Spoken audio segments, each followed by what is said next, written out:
Hey, what's up, everybody? It's your boy Tristan Barracks here, the digital storyteller, and I'm super excited to be with you once again for another Creative to Creative. As you can see, things are fastly moving. There's so many things happening. Obviously, tomorrow is the big day. For those of you that don't know what the big day is, Sony is finally going to announce the A7S Mark III. But we didn't come here for that. We came here to talk to an amazing creative, one who I admire, have a lot of respect for. That is who is Matt Johnson. I mean, well, his name is not who is. His name is Matt and Johnson, but he goes by who is Matt Johnson. He is amazing, an amazing storyteller, digital storyteller who focuses primarily on weddings, but then he also does a lot of other creative things. He's from I don't know exactly if it's Houston or Dallas. I don't think it's Dallas. I think it's Houston, San Antonio. He's from Texas, y'all. And because of that, I actually brought a little hat here to represent Big D. I'm gonna bring him in, ladies and gentlemen, boys and girls. Let's welcome into the house, Matt Johnson. Hey, how are you doing, sir? Dude, so glad to be here. What an intro. That was great. Love it. Oh, I forgot. Beard enthusiast. I mean, I'm trying. Yes. This is I've been doing this for about 3 years. How you feel about that? Are you judging me? Don't judge me. It's all about laziness. It's all about laziness. That's all it is. As long as you're lazy, you're good. Well, listen. I'm having a terrible hair day, so I'm keeping this on at least sideways because Big D is all about. That's my team. I'm just letting you know, okay? Big D is my team. That's good. That's good. That's real good. I lived in Dallas for 7 years, and now I live near Austin. So you were close. Yes. There's only like three. There's 3 major cities in Texas. 4 if you count San Antonio. But yes. I was going to count San Antonio only because of the Spurs, so I wanted to be respectful of them. But let's jump right into it. First and foremost, how are you feeling, sir? You've been doing a lot of work. I think that like you are an engineer for Sony. I almost feel like that. The amount of videos you've been putting out on the A7 Mark, or A7S Mark II and III and all this stuff. First of all, tell us about how you're doing and then why you're so passionate about this camera. Man. So it's funny because I've been making YouTube videos since 2006. Wow. But it's a long time, but I never really saw like success with it until I started making a review of the Sony A7S II. And that kind of launched my channel in a trajectory where I was like, oh, this is successful. I should make more A7S II videos. So I did that for a while. And then I've expanded to do more like educational stuff for wedding filmmakers and for filmmakers in general. And man, it's like I had kind of slowed down on the Sony stuff, and then the A7S II is coming out, and I'm like, well, back to Sony. Okay, this is awesome. Yeah. And I mean, to be honest with you, you were probably one of the first people I saw really use Sony cameras in a way that I saw people using Canon cameras. And what I mean by that is, everybody pretty much that's in the wedding industry. I run a wedding business. I also run other businesses, but we all know that everybody primarily came from Canon, right? And the one thing that I always respect about Canon, and people always talk about, the color science, the skin tones, blah, blah, blah, blah. But you were one of the first people that I saw, and I was like, I don't know what camera he's using, but I know that he's doing some dope stuff, and I want my stuff to look like that. And then when I saw your review on your glide cam, I watched the glide cam review. I think it was like the glide cam 4000 or 2000 or something. And then I saw your A7S Mark II review. I was like, okay, then these Sony cameras are for real. That's when I felt like, you know what, I could really make the switch. I started to invest in the Sony ecosystem and haven't looked back since. I guess my question in terms of this, and then we'll go into a little bit of your background. What was your initial impressions? Why did you switch over to Sony initially? Man, it's funny because I kind of rode the DSLR revolution, as it were. I mean, I got into filmmaking. I started I started with a Sony point and shoot camera. Okay. That shot standard definition video. Had a 12-minute recording limit. Not because like of a limitation. Literally, the only memory card that I owned could only record 12 minutes of video. So anything that I wanted to make was limited to 12 minutes. And then, so dumb.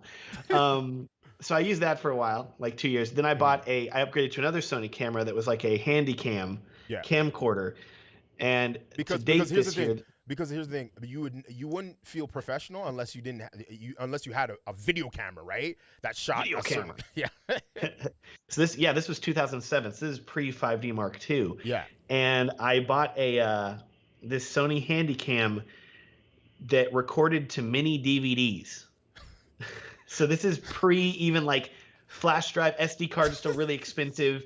So it's like you get DVDs. Okay, like it was the most ridiculous thing. Used that for several years. Um, Finally, DSLR revolution happened, and I was gonna buy like a big like Sony shoulder camera. You know, like oh I'll get like a video camera. And then I met a guy named Ryan Booth, who's like a super well-established like filmmaker. He's like literally gonna be winning Academy Awards soon. I kid you not. Like just fantastically talented dude. And I met him at his first filming gig ever. It was the weirdest thing, like how like God just brought this together. And I met this guy at like a Bible study, and he was just walking around filming this Bible study. And whenever I say Bible study, it was like a 10,000 person Bible study at my college. So a big Bible study. Okay. I was thinking. I was like, he's at your home filming 10 What's people. happening? I'm so confused. No, so like in a basketball arena. Okay. This guy is walking around filming, and he has a 5D Mark II. And I'm like, hey, what are you filming with there? You know, like random like college student, like, hey, and he's like, oh, yeah, it's a 5D Mark II. You should get the 7D. It's about to come out. And I was like, huh? Okay. And so literally bought the 7D because he told me to, and started with Canon. That was like the shift over to Canon, really kind of like riding that DSLR wave of videos. And it's been awesome. Yeah. Yeah, so let's talk a little bit about that journey, because one of the things that I really wanted to focus in on was sort of where you started, how you started, and then how you start to really refine your own skills and your gifts to tell stories. Because one of the things I noticed specifically with your particular style of wedding storytelling is that it does tell a story, and it's very engaging, and there are a lot of like people that know how to put the sequence together, but fail to infuse it with heart, with emotion, with a certain level of tempo. And you managed to do that, to kind of have that sort of equilibrium of balance and things of that nature. So could you tell us a little bit about your journey starting out? I mean, yes, you're buying cameras, but you know, what was your ultimate vision, or what was your initial vision in terms of coming into this sort of spectrum? It's funny because like I said, I started off making just these dumb like YouTube videos and stuff like that of my roommates, you know, like just crazy antics. And then I remember I was in college, and this girl in one of my classes was like, hey, getting married, will you film my wedding? And I was like, sure, why not? Like, I don't know what I'm doing, you know, like, but why not? I just bought the 7D like 6 months before. I borrowed a wireless microphone from a friend of mine. Of course. And, you know, went and filmed her wedding. Like nearly killed me. I was like, oh my gosh, this is a lot of work. But I really did enjoy it. And I feel like for me, I didn't ever like, I didn't start like chasing the story. I was really big on like chasing gear and constantly like, oh, I got to upgrade, got to get better stuff. Because I was really seeking to differentiate myself from my competition with better gear. Like, oh, look, I'm shooting HD. Nobody else is shooting HD. I got a drone. Who else has a drone? This is crazy. But then what eventually happened after, you know, I've been filming since 2010. So like, it's been a long time. And what is going to inevitably happen is that gear is not going to satisfy you creatively. You're going to get burned out. And it's just like, gear's fun. I love gear. I'm going to buy an A7S III tomorrow probably. But at the same time, like gear's not going to satisfy you if you're just like chasing gear. And so I realized I really needed to like lean into my characters and into the people that I'm filming.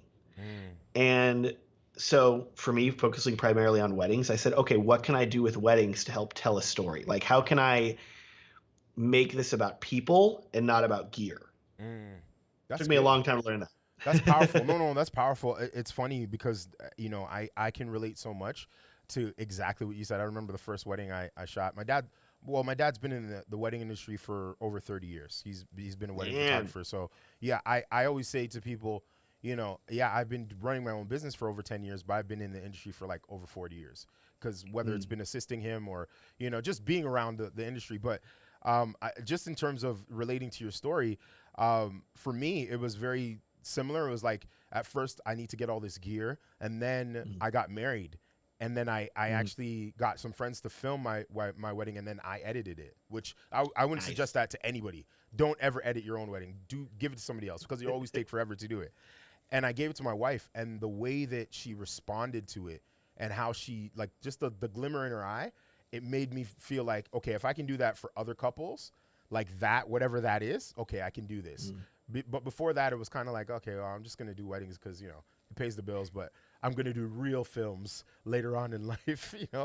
So I can really relate to you. That being said, talk a little bit about story and character, right? Mm. Because I haven't heard anybody speak like that about weddings, right? And I Yeah. haven't. I'll be honest with you. And I've worked with some of the or at least been to some of the top end workshops in terms of Mhm. wedding cinematographers. They've never ever used the word story and character. Well, story yes, but not characters. Like the bride and the Mm. groom being characters.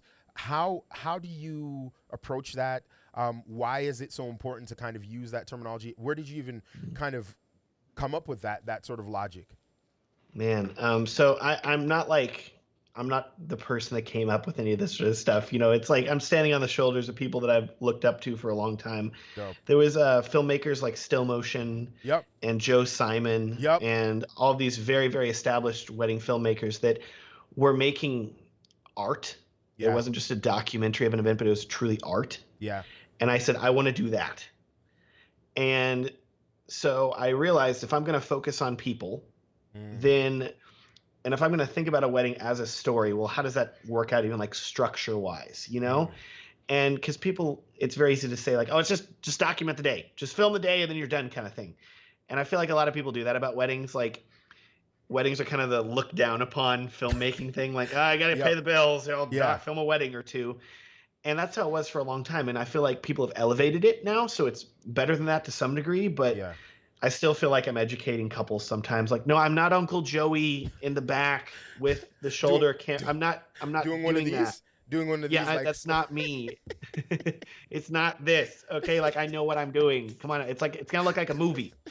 Um, Man, and so that was it's education there for people. But what's if you think about it as like a story and like the couple is characters. Mhm. Um, Stories always have inciting where the couple like meets, then there is conflict as they get to know each other. Will they say yes? Will they say no? Will they stay together? Okay, they stay together.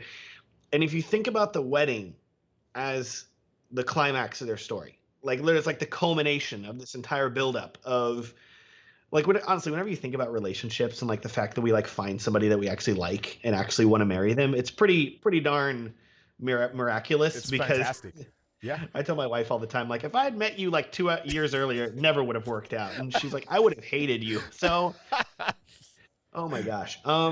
It really is like a thing. And so, what I'm trying to do with that is, can I tell some of that story that's Mhm. building up to that climax? And so, if you can show some of that build up to this really epic moment where the couple is saying yes, it becomes it's not just a day where it's like, oh, cool, they got married, whatever. It's a, wow, this couple has been through all this leading up to this moment, Mhm. and here's what they're looking forward to in the future. And that's Mhm. like, wait, I'm getting goosebumps talking about this right now, man. It's just like, oh, this is so It's powerful. it's so powerful. It's so powerful. Like I'm getting it, man. Like, and that's but that's the difference, right? Like I think that there are a lot of successful wedding business owners and cinematographers and digital storytellers that are doing weddings, but there are very few that understand the essence of it. And a part of it is, I don't just look at, like, I talk to my clients in the same sort of fashion, in the sense of like, you're inviting me to one of the most intimate, most important days of your Mhm. life. Like I want to respect and honor that day and honor your Yeah. relationship. You know what I mean? And I think that as artists, we really deserve to give our clients the best of us. You see what I'm saying? Like Yes. we really should honor them in the best way, the best way we know how to, and telling a story and telling it compellingly, and like you were saying before, really focusing on those sort of like the climax. Like this is like they found each other. Like think of like people that are, you know, later on in life and they didn't think they were going to ever get married or find that person. They found somebody. Now we get the opportunity to document that. That's powerful. Yeah. Yeah, that's dope. So tell me this. Tell me this. What is one of the most memorable experiences that you've ever had filming or capturing a love story, a wedding, or even an engagement story or something leading up to that? Oh man, dude, there's some good stuff. There's some really good stuff.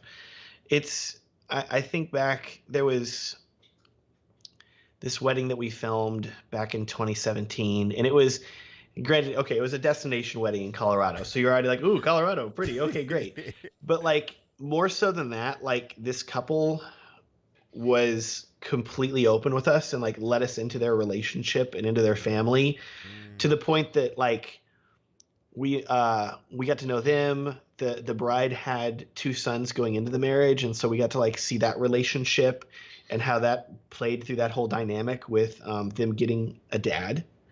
And then on top of that, it was so powerful just getting to like spend time with his family for like a whole weekend. So like we went whitewater rafting with them and filmed them doing that. We went to their wedding rehearsal dinner, then filming everything, you know, and then we went to the next day. It was like we got ready with the bride and groom. Then they did a first look at a mountain lake. They had the wedding ceremony at a separate mountain lake. Then they had the first reception at a hotel, the second reception at a whiskey distillery, and then the third reception at like their house that they'd rented. And it was just like this. The end of the night, I'm like hanging out with the family, eating hot dogs, while like they're just all just running around crazy, you know. But it was just like the coolest thing, just being a part of this whole thing. Yeah. And it was just, I still look back on that like that was really cool that we were able to like document that whole event in that way and like really feel like we still talk to that couple. Yeah. Pretty darn often, you know. Yeah. And it's really cool. And that's I think a key thing for me too, is that like you know, I always tell people, and you know, agree with me or not, as much as clients are kind of they're vetting me, I'm vetting them, right? To see if we're a good fit, right? Because I think that we're going to spend a lot of time together, right? We're going to spend a lot of time. Sometimes it's, you know, a year and a half in advance. We're going to be corresponding back and forth. We're going to be doing some shoots. You know, if it's a destination, we're going to be spending close proximity with each other. So we need to have a pretty good chemistry. So I totally hear you on that. And I love the fact that they really allowed you to come into the family. I think you get to do your best work in those environments, because what it allows you to do is it really allows you to just capture everything and then be able to have a lot of material to go back with and really craft the story where even if you don't know this couple, you're immediately connected with them, because now you're seeing, you know, you're actually seeing the essence of who they are, right? Yeah, that's so totally crazy. So what are some of the new things that you're working on? Like for me, I know you primarily as a wedding cinematographer and storyteller, but I know that you obviously have a filmmaking background. Are you working on any sort of passion projects or any other things that people don't know about? It's for me, it's weird because I feel like a lot of us, we start off like very broad, you know. It's like, I'm a filmmaker now, I'm doing video, and it's just like anything, I'll do it. You got a music video, I'll film it. You want to like promo video, I'll do it. And so it's just everything. Yep. And I've realized that I have to, like, if you want to get good at something, you have to specialize. Yeah. And more so than that, even, it's like you're not going to have time to do everything. So really focus on what you have time to do. So for me, it's been primarily weddings. And then as my YouTube channel's gotten bigger, it's been like, okay, let's make YouTube videos, because that's going to be that's a lot of fun. Yeah. And it started like, okay, well, I'll alternate, like, here's a wedding edit, then here's a YouTube video, back and forth. And gradually it's become more and more YouTube. And then the pandemic hit, and now it's like, well, I guess it's all YouTube right now. Okay, great. So let's give it up for the pandemic. It's been I've become way more productive. I'm not gonna lie. I've been getting some work done. So kudos to that. I want to ask you a question, a follow-up question Hmm. with Yeah. regards to YouTube. So first of all, what was that journey like to become a YouTuber? Because that's where I found you first. I found your, like, I just found out who you were through YouTube, right? And then I mean, you blew up because you did several different videos. I think the biggest one in my mind when I really thought, okay, this guy's really getting a lot of traction is when you did the how to export HD for Instagram or whatever from Premiere, Yep. and it's 2 Yep. million views or whatever. But like, you were doing great work before then. But I think you found your rhythm and your cadence and your voice. Mm. So tell me a little bit about that journey, and then a follow up question to that, just so that you could just talk a whole long time is the idea of, because I struggle with this, full transparency, the balance between being an artist and being a YouTuber, and the fact that the two are not necessarily the same, and how you balance out sort of the expectations of the YouTube audience and then the expectations of you as just feeding yourself creatively and still staying as an artist, not as a snob, but as an artist. So first your YouTube journey and then that balance. Yeah, yeah. It's funny. So like I said, I started in 2006 making really like dumb videos, but then it really wasn't until it was October 2015, and one of my friends that I was hanging out with said, "Hey, you really need to start making some educational stuff to help other people." Like, he was just getting into filmmaking. I was explaining things to him, and he's like, "Dude, this is really good. Like, you need to tell other people what you're telling me." And I was like, "Fine." So I dabbled in making random, like, oh, here's just a random tutorial video like once per year. And then I said, okay, I'm going to really try this here. So I made a review of the A7S II, and that was really kind of like the launching point for me making like educational content for wedding filmmakers. Yeah. And what's funny is that like there's always imposter syndrome, like, am I good enough to teach? Am I good enough to help people? Yeah. And like I'd literally like met and been like mentored and like helped by other people that were really big 2 years prior. And so I was like, oh man, like they do really successful stuff. Should I even try to educate people? I should. I need to do that. Like, tell anybody, like, if you're worried that your voice is not good enough, that people are already making stuff that you've made, like that you want to make, don't worry about it. Make it like your voice is unique.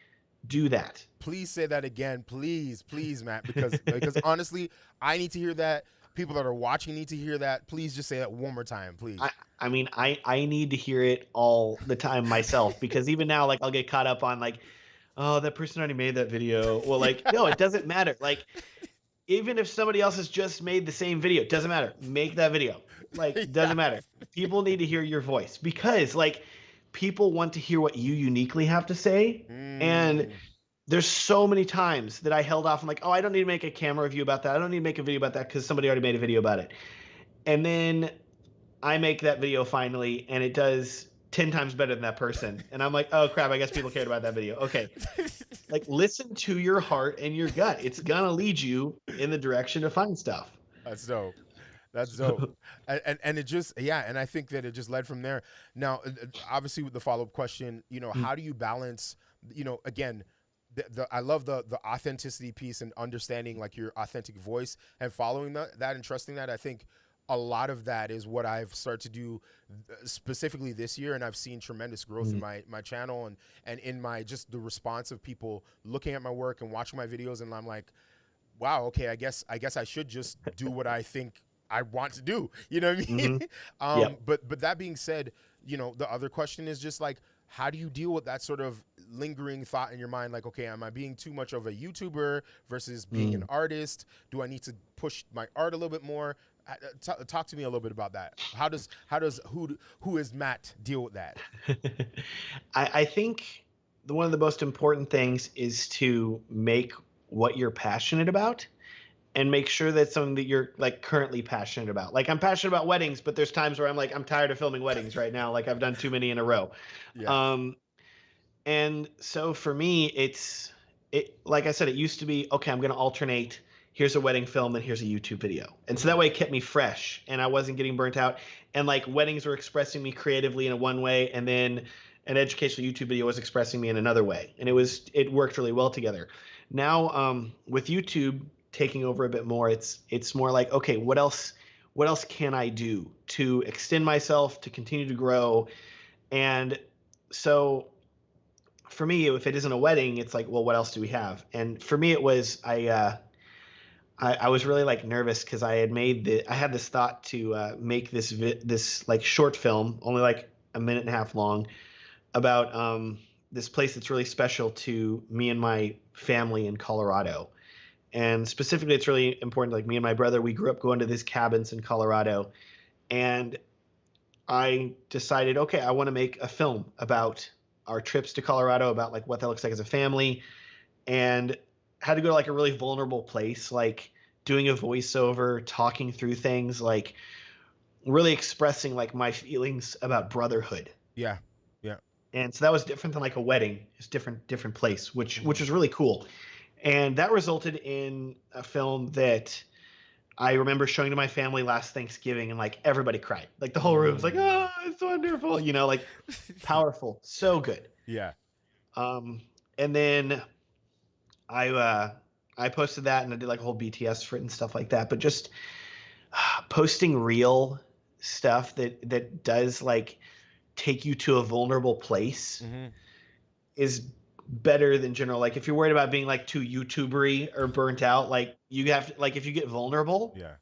it's good. I real good. I find that to be true because like I'm not a guy to be like, hey, look at this new speaker I got from Amazon. Let's do this review. I don't do that stuff. Like and hold the camera, all this stuff. And kudos to people that do that. Big ups. But what I will say is that I feel you on that. Like I've done a lot of especially this year, but in years past, one of my rules is like I have like a playlist just of films, of just passion project films that I make, and I just put out on my YouTube channel just to show people that like I actually do this. Like I do this. I have a passion for this, and it keeps me, it keeps the blood the flowing and the juices flowing. And for me, I totally relate to you in the sense of doing those things that are really vulnerable. For me is like talking about my family, talking about my kids, talking about being a father, talking about a few months ago I did, because of the whole Black Lives Matter movement and the George Floyd incident and others. I made a video about not being just a YouTuber, but being a black guy that can't just, make happy videos and not talk about the realities in society. And I think that although I may have had some pushback, that also provided people with the perspective of, okay, I'm not just here just to kind of like promote somebody's product, but I'm actually here to build a community. So I think that's important. I think it's really important. I'm glad that you shared sort of your approach on it. Now, that being said, let's move to another topic. And now this topic is all about, we're going to go back to gear now, is all about how excited we are about tomorrow's announcement. To the point where, hey, folks, I'm going to tell on Matt right now. This guy was like, listen, we got to do this live tonight, because if we do it anytime after, you're not going to hear from me probably till September. All right, I'm gonna be making content for the A7 Mark III or A7S Mark III for the next 4 weeks, which I totally get. So totally. What are you most excited about with this announcement? Obviously, I saw on your social media feed that you posted the pictures, so you must have seen the leaked specs. Tell us a little bit about what you're most excited about. It's so like, it's funny because I've been like trying to think through making a video about the announcement of the A7S III and like what this means to me. And like, I say this as somebody that's been using the A7S II for 5 years now, and it's been hard to start writing even a script for that video. I got through the creative block today, and I wrote like half of it before this talk, which is good. Yeah. But just this build up. And the hype is real, of course, but also like the A7S II is a camera that I love and that I still film with all the time. The only I'm using an A6400 right now, sorry, but the autofocus ain't that good on the A7S II, so I'm gonna stick with the A6400 for this. You would literally look like some news witness report. Yes, it'd be really pretty back there. It'd be this light would be very well focused, and my face would just be like a blob. So. Yeah, it's tough. Yeah. But it's literally something that I've like been really it's hard to put in words because it's something that's been like wanted for so long. Yeah. I don't know if you're a gamer, you ever play like Half-Life 2? Yeah. and then Half-Life 3 is supposed to come out, and it's gonna like culminate the story, and it's gonna be this amazing thing. It's finally happening, and it's been 15 years and it hasn't come out, and you're like, no. Oh my gosh, man. I'm But yeah, just yeah. glad it's finally happening. Yeah, I feel the same way as you. You know, I had an A7S Mark II. I couldn't hold off as long as you because I really felt like Sure. I needed to have something that was reliable. I couldn't walk around with battery grips and Mm, multiple batteries anymore. And I switched to the A7 Mark III, and I love it. Like, I mm, have three bodies, A7 III bodies, and I love it. You know, the the only reason why I'm even looking at the A7S Mark III is because I'm just really just greedy, and I just want 4K 120. You know what I mean? Like, right. I Right. there's nothing really else, like everything else on the A7 Mark III is I love it, right? You know, Mm, the 4K at 30 is just a little limiting. Like, I want to have 4K 60 or 4K 120 because, you know, you and I and many others shoot in slow mo, but I mm, mean, I don't know how to feel. I feel actually kind of happy that they came out after the announcement of the R5 and R6 because of all of this sort of, like, you know, overheating issues and, like, not. yeah. I don't know if you heard about Jared Undone and what happened with him this weekend. Yeah, Yeah, I was some of yeah, his tweets. I was like, yeah. well, Gerald, my Yo, goodness. listen, Mr. Undone is very spicy. Okay, don't worry about it. We're up here in Canada. We get spicy sometimes, you know. But yeah, no. Just to your point, I think that it means that camera means a lot to a lot of people because it created a it just opened up the capabilities of what you could Mm, do as a event cinematographer and storyteller, right? It allowed you to have access to technology mm, that didn't get in the way, but actually empowered you to tell better stories. You know, you didn't have to have, you know, the $1,000, you know, whatever Fresnel light to be able to shoot in the dark. You know what I mean? You didn't have to mhm, have the best lens and the, you know, the best this and that. You could get this body, get a decent lens, you know, a decent kit, and you were able to really create some amazing things. Obviously, I believe that had ibis too, right? Didn't it? It had mhm, ibis. yeah. Yeah, it had ibis and all those sort of things. So yeah, no, I'm really really excited about it. What is the one feature that you felt? Okay, what is the one feature that you felt they got really really right, and that was on your checklist, or it could be Mm. multiple features? And what do you feel is the one feature or two features that they didn't get right and they didn't actually fulfill on your checklist? For the A7S III. Oh man, sorry. I'm like, well, how many cameras are we talking about here? Gosh. Oh man. Okay, so like if the specs are true and everything like that, like if it's actually really true, I've said for a long time, like filmmakers, we don't want a lot. Okay, we're pretty simple. Like we're pretty easy people. Like it's just like I've said, like I want full frame, I want 4K, and I want 4K 60. Okay, I want 4K 60 frames per second, full frame. That's it. Like just I want that. Mm. And I mean that's for that since literally the A7S II came out.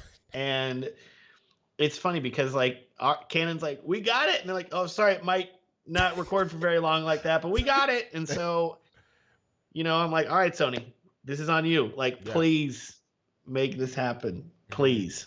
So I think it is. I want to believe it's going to happen. So that was like the three, like the three simple things, right? Yeah. Um, I think if I was to say like, okay, what did it not have that I wish? I don't know if the IBIS is improved from the Mm. specs that have leaked so far, so I'm kind of hoping it was improved. I make the IBIS work. Like I'm happy to have IBIS at all, so it's okay. But I was like, man, that'd be really nice. It was, like, oh, okay, we bumped it up a few stops. Like it's real nice. Okay, that'd be awesome. Yeah. Little stuff, but it's one of the most complete packages Yeah. in a camera like ever. Yeah. It's pretty unreal. Like, I think that if we're talking about wedding cinematography or event cinematography, it's going to be one of the best that was ever created. Now for me, because I do photography and cinematography, I love the A7 Mark III, and I'll Mm-hmm. ride and die with that. But don't get me wrong, don't get it twisted. The A7S Mark III for me is like if I get a couple more of these gigs that I need to get, I'm gonna get at least one of those bodies. You see what I'm saying? You're I'm a body guy. actively trying to book clients. They're like, hey, you want to film at night? Like, you got any Absolutely. night shoots? Like, we could do some. You want to do some night stuff? Like, it'd be great. There's an extra fee for night shots. It's $3,500 US or whatever, the cost to carry, but it's gonna be worth it for the night shots. It's Let gonna me be tell you, it's gonna it's gonna be really expensive. And people need to understand. be. And I think that this is going to be great when you do your review and you talk about the specs once they announce tomorrow. Is you'll probably break it down. I'll probably break it down. Other YouTubers will. A lot of people don't understand why it's still going to be 12 megabits sensor or a 14 megabit sensor or whatever else, or megapixel sensor.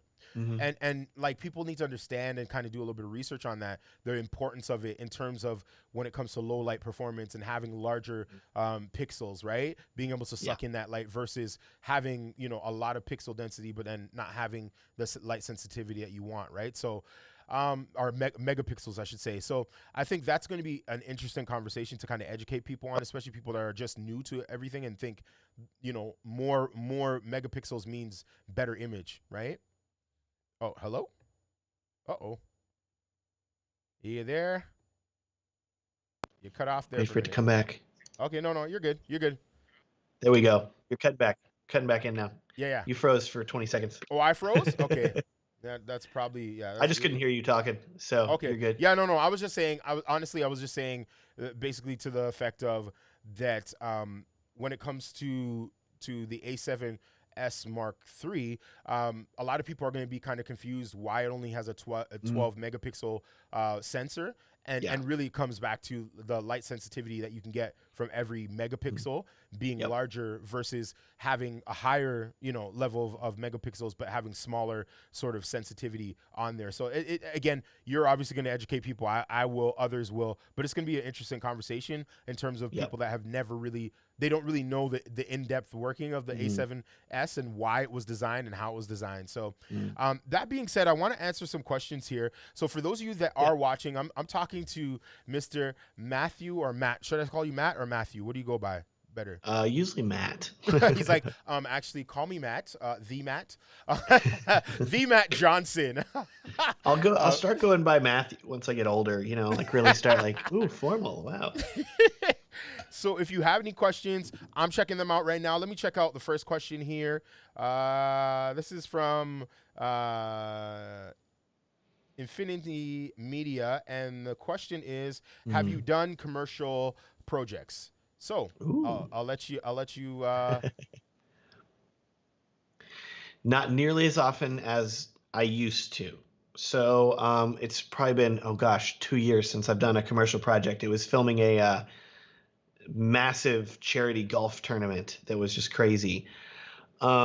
Before that, I did a video for my university's College of Nursing, and that was like a mega. I think we produced 5 videos for them. It was, I think, 5 or 6 days of shooting, all this work, all shot on the A7S too. But a ton of work went into that, a lot of production. I'm wishing now, like if I could go back, I'm like, I should have done it behind the scenes, that whole shoot. It would have been amazing. But it also would have just been like insanity. So stuff like that. Like I said, it's really become more like, okay, what do I want to focus on? What do I want to specialize in? And that's really been, okay, let's specialize in wedding films and let's specialize on YouTube. And commercial stuff's great. Corporate stuff's great. I think that's awesome. But it's a lot more work. And I don't have to do it. What I find, Matt, is that it's a lot more work. There's a lot more signing off that has to be done. There's a lot more like admin and client handling. Not to say that weddings aren't, you don't have to handle clients, because sometimes you're booked like a year in advance, 2 years in advance. But like corporate is great. But with what does Uncle Ben say? With great power comes great responsibility. With much budget and money comes a lot of responsibility that you just gotta deal with. And if you're not ready for it, it can not be a blessing. It can be a curse. But anyways, here's the next question. This is from that guy Denz. He says, when do you think outsourcing is suitable or sensible? Do you currently outsource any part of your business? Yes, all about. I think outsourcing is really smart. So I currently outsource parts of my wedding edits, and so there, especially for filmmaking, I think anybody that edits a video can testify to this. Like, there's a lot of boring admin stuff that you have to do to just get to the point of being able to edit something. And so I'm like, I don't have to call this footage. I don't have to organize it. I don't have to like cut the, shaky parts off. I don't have to like find the good clips. Like, there's all stuff that you do for like days before you actually get to edit the video that you want to Yep. make. Yep. And so there's a company that I use called Archaeus Creative. And they're this awesome California-based company. Good friends with all those guys. And what's great is that I met them, got to like build a relationship with them, and then they've been just stellar. Like, I literally film a wedding, I send them off the footage, they take it, they organize it for me and send it back. So literally, like, whenever it comes back to me, it's like, oh, this is ready to edit now. Okay, great. Wow. They'll And do that's that. do they do Yeah. that, like that's their services? Like that's a service that So they provide. Oh they're wow. like super customizable. Like, do you just want us to do the rough cuts? Okay, we can do that for, this price. Yeah, yeah. Oh, do you want us to do a full edit from beginning to end? Okay, great. Do you just want them to color grade? You don't want to color grade? Here, have them color grade. It's crazy the level of customization they offer. But I have had them edit. I had them edit one full wedding video for me, and it's a long story why I had them edit it. But suffice to say, it was always make sure you're being paid by your clients. I'll leave it at that. Yeah. But it was something that like I was like I don't feel like emotionally connected enough to like edit the rest of this film, so like have Yes. them do it. But it literally Sorry for those yeah. that don't understand that means that was like a freebie kind of friend thing, and then like I'm tired, I'm exhausted, I don't want to see this footage ever again. I would rather pay somebody to do it than look and sit down and waste my time on. I get it. No. It's something like that. Like, but the thing is, like, there's always a fear anytime you're letting somebody else edit your work. You're like, is it going to look as good? Is it going to look Yeah. the same? Like, will they capture? We as filmmakers, we like to think we're all like super unique and like, no one can copy my style. It's all unique and perfect. And like, dude, like, people can copy you pretty easily, like anybody, like, okay. Yeah. So, and then eventually people copy, and there'll be presets made for whatever you're doing that's unique, and then they'll sell it for $20. Oh man. So my point here, Yeah. I sent off this wedding film to Archaeus, and they did a little interview with me over the phone. We're like, okay, what's your style? What are you looking for? Like, how do you shoot? I answered like this quick FAQ. They sent me this film, I think it was 2 weeks later, and it looked 90% like something that I would make. Like, it was, Wow. oh, this looks like one of my films. Oh crap. Okay. And what? So I literally had to do some basic, like, hey, swap that clip for another clip there. That's good. Like, it was like, there was no, your fear is like, re-edit the whole thing. It was literally like, no, it was, So swap these 3 clips. Okay. so Great. so Send me the so project file. it was like a who is Matt? It was like Dude. who really is Matt? Is it For really real. Matt? Or it's like And whoa. I've seen them like, so they're like, that's like their talent with outsourcing is like, they can make it look, they're like, their whole tagline is like, our work looks like your work. Oh wow, And that's great. that's really great. And Yeah. so, they have confidentiality if you want. Like, literally, they're like, you want us to edit? No one will know. And you can do that. And I know people personally that have like outsourced, like, oh, I don't actually do my edits anymore. I just outsource them to this company or to another company or something like that, where they're like, oh, I don't have to actually worry about my edits. It's crazy. But it's so like freeing. So I say, like, when should you outsource? Mhm. I say that when you should outsource whenever the amount of money that you're making is more than your time. Yes. Because when you're starting, you're like, I can do all these edits. This is fine. And I met a guy who did like a coaching call with me, and he's like, this is my first year filming weddings, and I have 11 weddings booked this month. And I'm like, are you alive right now? Like what? And so like, this is like, you know, he'd like he'd literally film like 11 weddings. And I'm like, How? you got to outsource, Yeah, bro. Like yeah, yeah. it was literally like every weekend. He's like, yeah, I've got like 2 weddings every weekend. And I was like, are you alive? Like, what the heck? Like, are you a robot? Like, how are you going to survive? And so he was like, somebody, I'm like, you have to outsource. Like, Yeah, yeah. you're going to get so far behind. So if your backlog's slowing you down, if you hit the point where your productivity is the slowdown, Hmm. and you can make more money by outsourcing and having this company do stuff. So I've started selling like courses and educational stuff. And the first course that I made was 24 hours long, like me editing through, showing how to edit a wedding film from beginning to end. I edited that myself. And then I said, never again. I never want to have to edit this like long of a thing again. Oh my gosh. So I basically, for my next course, which thank God it wasn't 24 hours long, but I literally filmed it, sent it off to Arceus. Yeah. And I said, okay, please edit this and just to give me like give me like a rough cut. Like here's all the lessons all laid out. I can just put some text over some stuff. Yeah. And I think it was 1 month later. This is around like Christmas time too. So they're like, you know, it's holiday season, not as many people are working. But literally I sent it to them, I think like end of November, and I had it like end of December, fully edited. Here you go. Here's like, I think it was 20 lessons just done. And Listen, that was you don't have to say anything else, child. Please, I'm about to do that too. No, actually, I to your point, I'm not looking at an external company. I'm looking at hiring a junior editor, because I'm just like, yeah, there's just certain things I just don't want to do. Like I don't want to, like you said before, organize clips. I don't want to have to put tags and metadata and all that stuff, syncing audio to video. Like I just want to get to the creative stuff. So block it out so then I can just do all the trimming and whatever else. But I think I might look into Arceus still. Yo, talk to me after. You something after the live stream. I'll say here, arceuscreative.com/whoismatt will give you 10% off your first 10%. first edit. There Hey! you go. All right. Let's get back to these questions here. We got a couple more questions.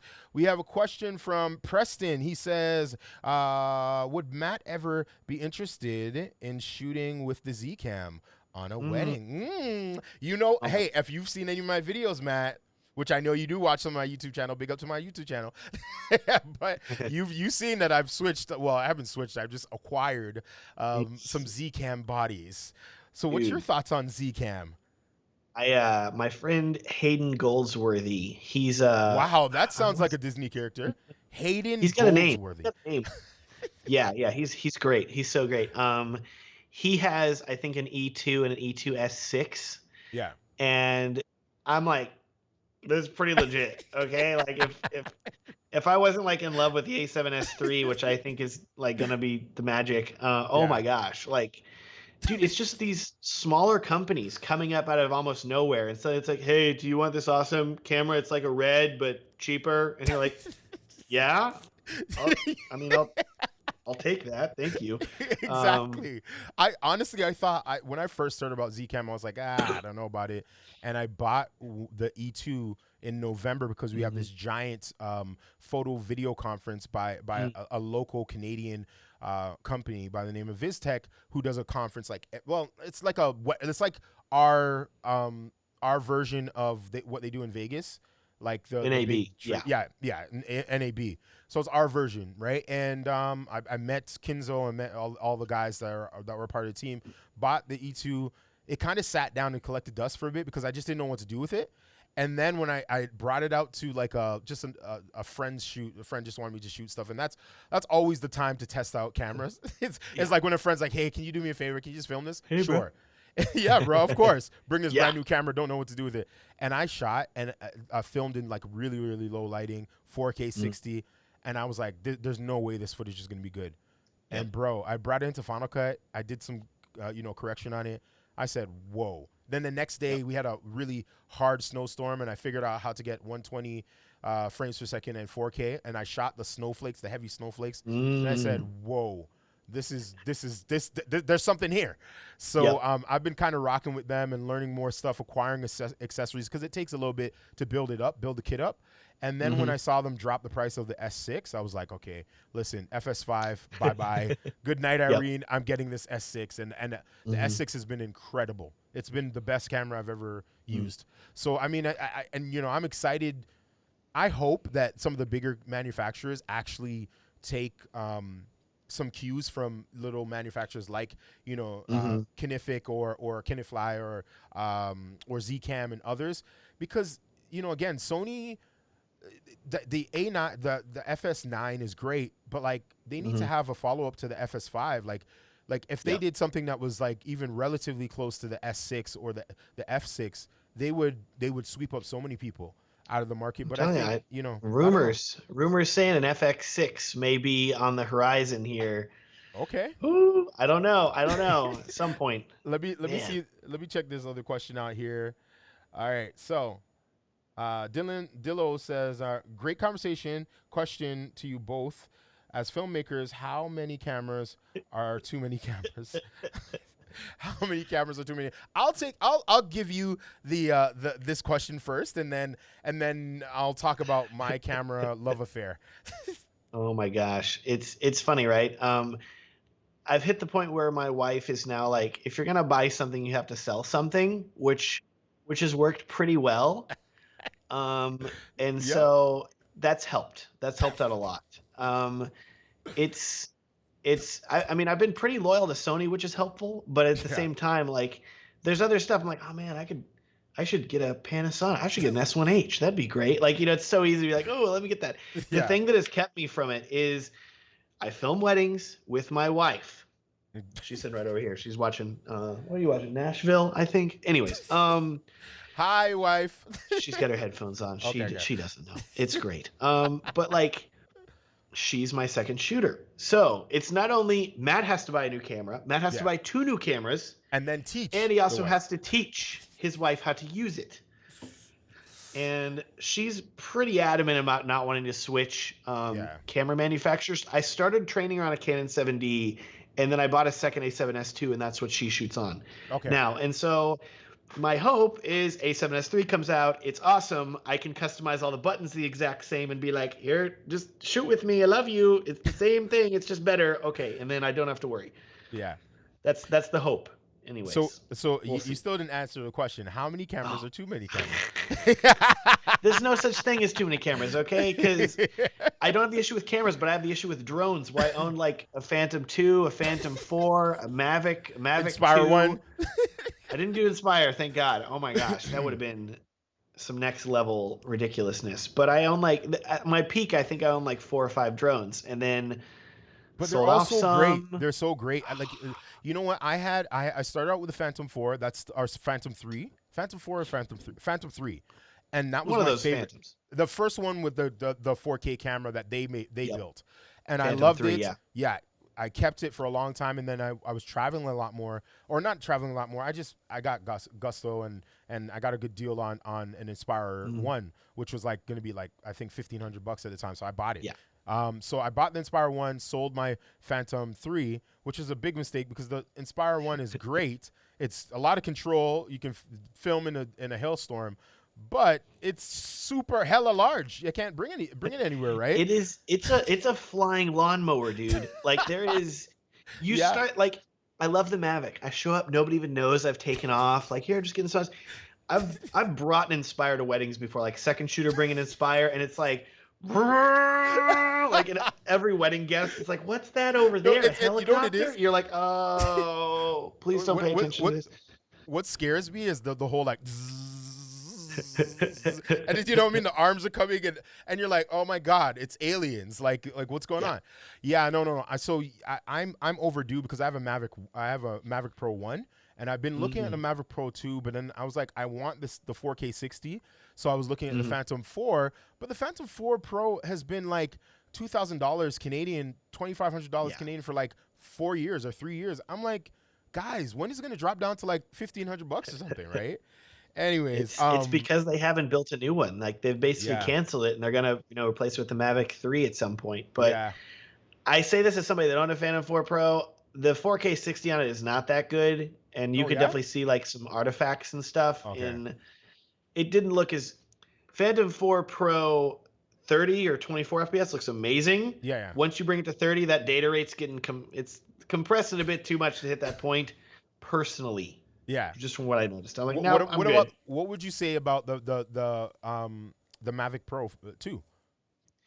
Dude, if you don't need 4K 60, which I rarely shoot in 4K 60 because it's a drone, like just fly the drone slower. You know, like you don't really need like, Tripod mode. yeah, exactly. I bought the Mavic 2 Pro whenever it came out, and it's funny because I was lugging around the Phantom 4 Pro. I brought it to like Colorado, I brought it to Alaska, I brought it to Iceland. Yes, I I brought it to remember all that. these places. You did that video of color correcting against the mountain, and I was like, that's when I really was like, okay, this guy's doing some stuff. Let me check him out. That was Yeah, I Mavic remember Pro that. 1. That Oh, was Mavic Pro 1. Yes, it I've been to was. Iceland twice. Yeah, second time I went, I was like, I gotta go bigger. I gotta bring the Phantom 4 Pro, and then yeah, I crashed it like the third day in Iceland. So that was useless. Brought a Mavic Pro as backup. Filmed with the Mavic Pro, but like the video quality was so much better on the Phantom 4 Pro that I was like, I gotta bring the Phantom 4 Pro to places, Yeah. even though it's such a pain to carry around. Bought the Mavic 2 Pro, and I'm like, oh, this video quality is as good, if not better, than the Phantom 4 Pro, and it's a tenth of the size. Great. Oh wow, So that's good. No, if no, you travel, that's dope. Let's look at. not that let's see anybody if- travels right now. Don't bother buying. It doesn't matter right now. Nobody's going anywhere anyways, at least in Actually, America. I realized that I didn't answer the question either. So, how many cameras are too many cameras? Really, like, I think if you're more concerned about acquiring the next camera and you're not actually creating work that you're proud of and that you're passionate about, that's too many cameras, right? I'll be honest with you, full transparency. I got 3 A73s. I got 2 ZCams. Well, one's on the way, M4, but I have S6, right? And that's sort of my ecosystem now, right? And the reason why I have it is because, again, for photography, you can't be shooting somebody's wedding day with one camera. You know what I mean? You got to have a backup camera.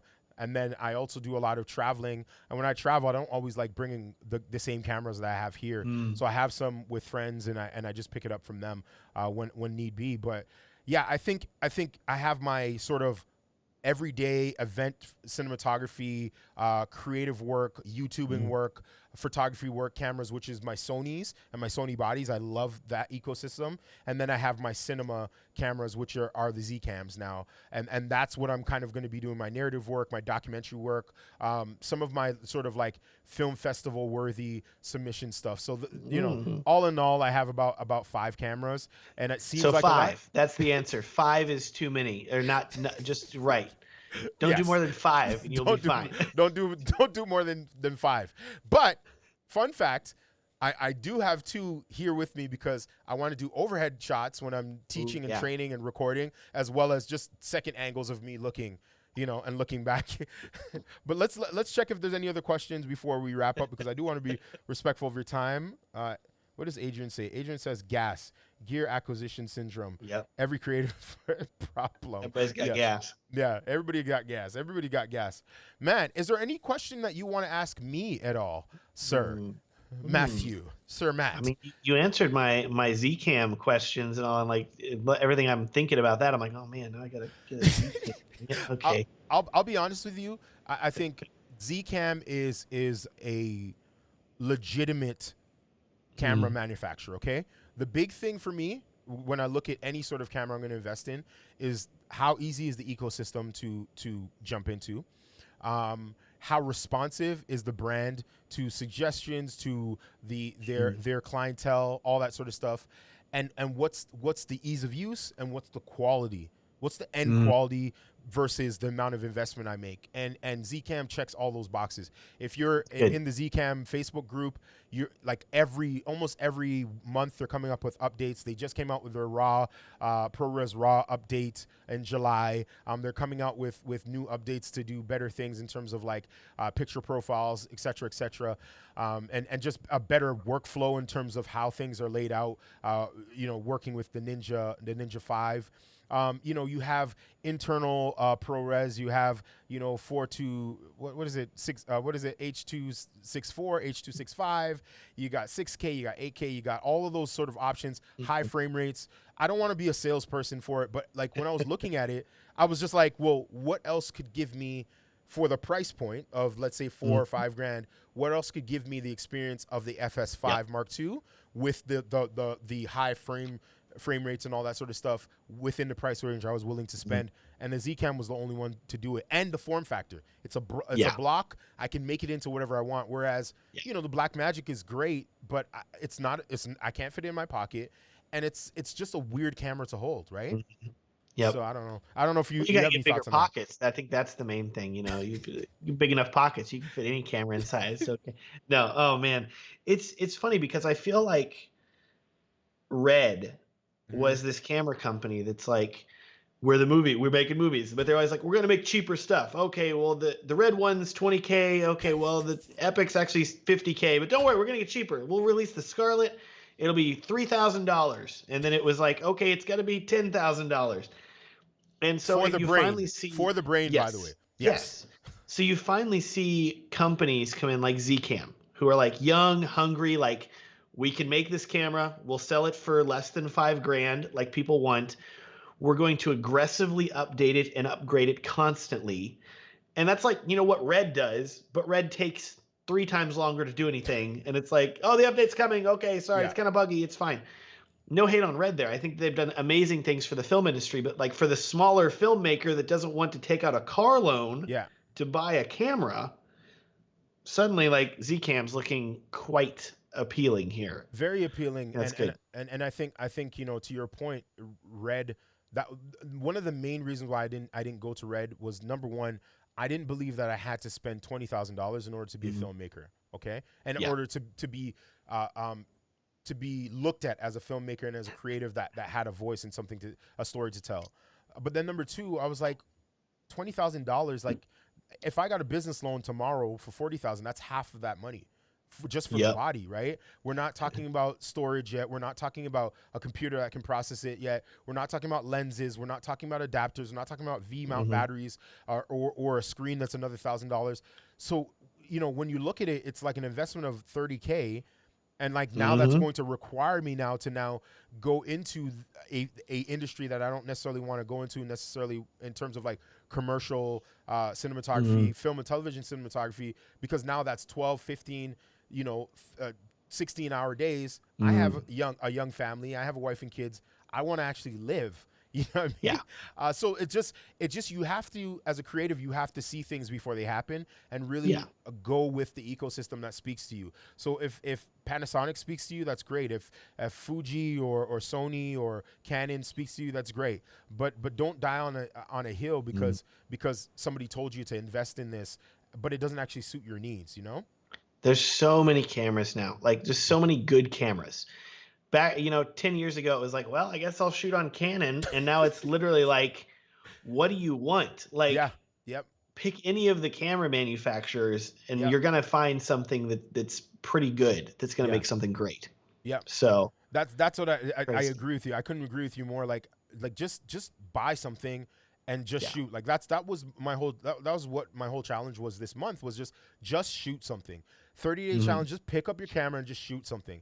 The practice and the intentionality behind just being creative and being intentional about being creative, I mean, it helps you so much in terms of just being disciplined and getting work done, being professional, working on a tight deadline, committing to something and following it through, just stuff like that. So I totally hear you on that. Let's just get away from the whole sort of like gear syndrome and like, let's buy the next thing. Like if you have an A7 Mark III or A6300 or A6400, A6600, you probably don't need the A7 Mark III. or A7S Mark III. It's great, and if you can afford it, cool. But you know, You should don't. get it still. Yeah, totally. No, but you should get it. No, don't pre-order. I need to pre-order, so don't take my pre-order spot. You know, like nobody buy this thing, so there's still some in stock for. No. So there's a final question here, by perspective. What do you guys think of the red Mm. Komodo image? I have no idea. I don't. So I'll be full transparency. I don't really. It's not that I'm not a fan of what people create with red cameras. I'm just not a fan of the ecosystem and the initial Mm. investment that has to be made. So I haven't done any research on it. So I kind of defer to who is to kind of answer that question. It's funny. I know that I've watched and like seen photos of the red Komodo. I have not actually seen any footage shot with a Komodo yet. So Yeah. it's interesting. I know the camera's still like in testing. It's been in testing for a long time. It was Mhm. like they wouldn't share photos of it for the longest time, and now there's like finally photos. And But it it looks like was it's on the moon or something. And well, what's crazy is literally yesterday, Jared Land from Red posted on Instagram that the Komodo has an RF lens mount, a Canon RF lens mount, but it doesn't work with Canon RF lenses. Like the camera comes with an EF to RF adapter, and you have to use Canon EF lenses. And I'm like, what? Okay, and so that's why it's still in beta. You know, people are like, oh, you yeah, got to get the Komodo. I'm like, dude, this camera doesn't even work with the lens mount it's built with yet. Okay, let's give them time. yeah, I'm sure yeah. it's going to be amazing, and people are going to make some really, really great stuff with it. Mhm. But just like with most things, Red, it's going to take a while, and then whenever it finally does come out, it's going to be more expensive than you think. So just prepare Yeah, your exactly. mind and wallet accordingly. The one thing I'll say about every camera, the one feature that I'm looking for, I'm still looking for, and I only saw it on my FS5 Mark II, well, and Mark One if you had the upgrades, is 2K 240 frames. That Mm, for me, the aesthetically, the way it handles, the way you can edit it, and you can still obviously have high resolution, upscale it to 4K. If anybody mm, comes up with that, I'll be in love with that camera because 2K at 240 frames per second just gives that ultra slow mo. I love that. mm-hmm. Anyways, my final question to you before I let you go. A7S III. A7S III is going to do 240. That's all I'm saying. It's In no, 1080p. but 1080p. Come on now. They could have done Uh, 2K. They could have done how 2K. dare they? I How know. dare they give us only 1080p? Hey, What keep in mind, this is like literally like the FS700, which was $8,000 in 2012. And now we're they're like, such snobs. oh, I know, right? We're such 8 years snobs. It's like later, fine.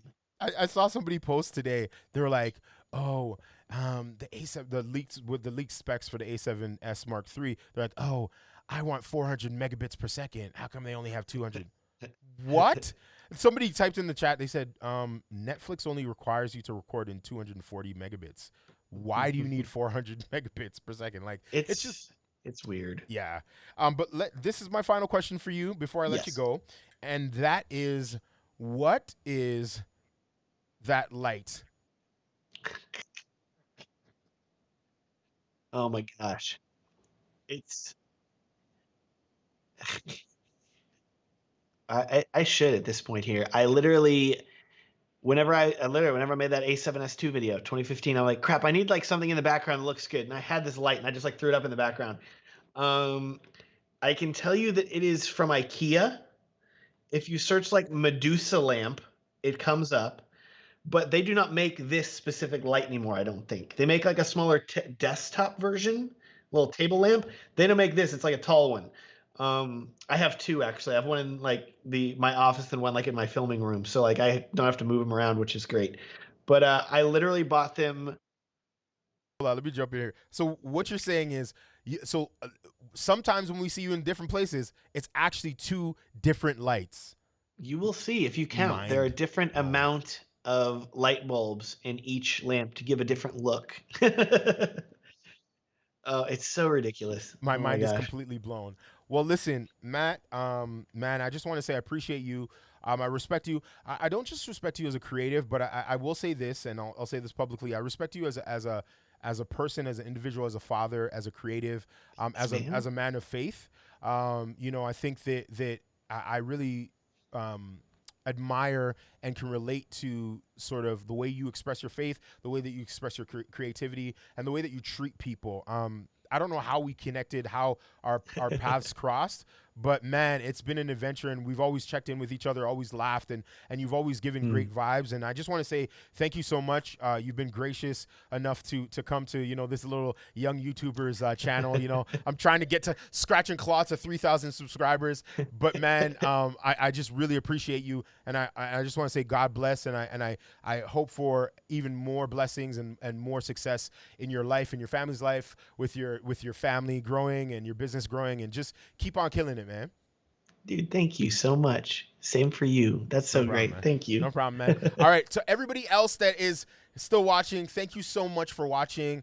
You already know who it is. Tristan Barracks, the digital storyteller. I'm with Who Is Matt Johnson. Check him out at Who Is Matt Johnson. Just Google him. I mean, you'll see his work all over the place. He's crazy talented, amazing. Like, follow, subscribe to his channel, to his feed, to his Instagram. Support him. You know, if he has things that he's selling, buy it, because it's good. It's good value. It's great. If he has, I think he's coming out with like his own like branded gear. I think I'm gonna throw that out there. A monopod, right? A light system. That'd be fun. That'd be a lot of fun. Oh, but listen, if you have any questions, please still hit us up below, and we'll answer any of those questions in the future. Just jumping in the comment section below. Have a wonderful night. Stay creative and stay safe, guys. Wear masks if you can. If you can't wear a mask, then just try and keep your social distancing, and let's stay healthy and safe there. All right, peace out. Bye.